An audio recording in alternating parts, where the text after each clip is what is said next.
Hi guys! Update ko lang kayo ng ating soaps. So, for 4 weeks na, since this one is 2 weeks pa lang, hindi pa nagpe-fade yung kulay niya. So, papakita ko sa inyo after 4 weeks, yung certain color molecules ng soap natin is nag-fade na. Kaya ganyan na po yung tsura niya. Tsaka nagkakaroon na siya ng soda ash, which is normal sa paggawa ng cold process soaps. So, ganyan. So, pag natanggap niyo yung sabon, ganito na po yan siya. Hindi na katingkad yung kulay niya. Kasi na-cured na siya.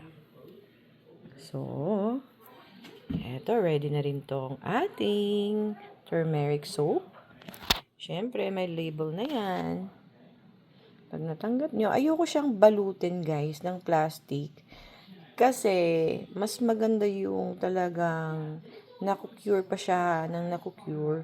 Kasi, habang tumatagal yung sabon, nagiging stable yung mga ingredients niya, yung oil niya, mas lalong tumitigas, mas nagiging potent yung mga ingredients natin. At hindi siya magmo-moist pag naka-plastic. Wala din namang masama pag plastic mo yung sabon. Pero mas gusto ko sa akin yung open siya. So, ayan na. Eto, 2 weeks pa lang din siya. So, as you can see, may mga water trace pa siya yun. Diba? Guys, maganda po tong sabon ko. And our coffee mocha soap with calendula. Siyempre, hindi natin tinapid yung mga ingredients. This one, if you have pimples, this is good for you. So, you can see, marami siyang coffee beads. And this one is our face oil. Gamit ko yan siya everyday.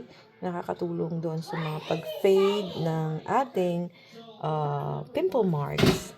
At ito naman yung mga cold process nating sabon. At meron tayong kailangan din natin lagyan ng label na yung ating botanical salve. Yan. Yan lang. Here's my papaya soap na ready na rin to ship. Kaya bili na kayo. Bye!